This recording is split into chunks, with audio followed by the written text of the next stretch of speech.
Ever wondered why in accounting, debits don't always mean deductions and credits don't always mean increases? Well, wonder no more.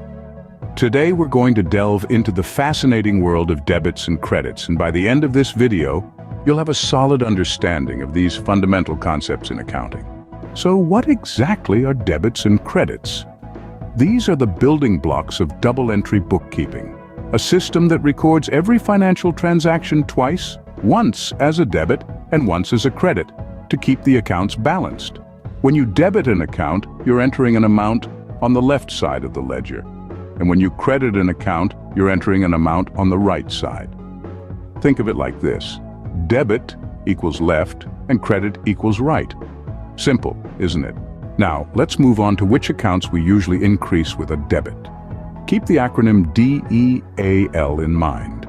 D stands for dividends, E for expenses, A for assets, and L for losses. These are the accounts that typically increase with a debit.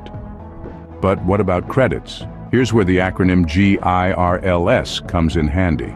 G stands for gains, I for income, R for revenues, L for liabilities, and S for stockholders, or owners' equity. These accounts usually increase with a credit. And here's another important point. To decrease an account, you do the opposite of what you did to increase it. So if you increased an asset account with a debit, you decrease it with a credit. Finally, remember these helpful abbreviations. Doctor for debit and CR for credit. You'll often see these in accounting records, making the process much more streamlined. So there you have it, the basics of debits and credits demystified. Remember, debits on the left, credits on the right. Keep your DEAL and GIRLS acronyms in mind, and you're well on your way to understanding the fundamentals of double-entry bookkeeping. Thanks for joining us today.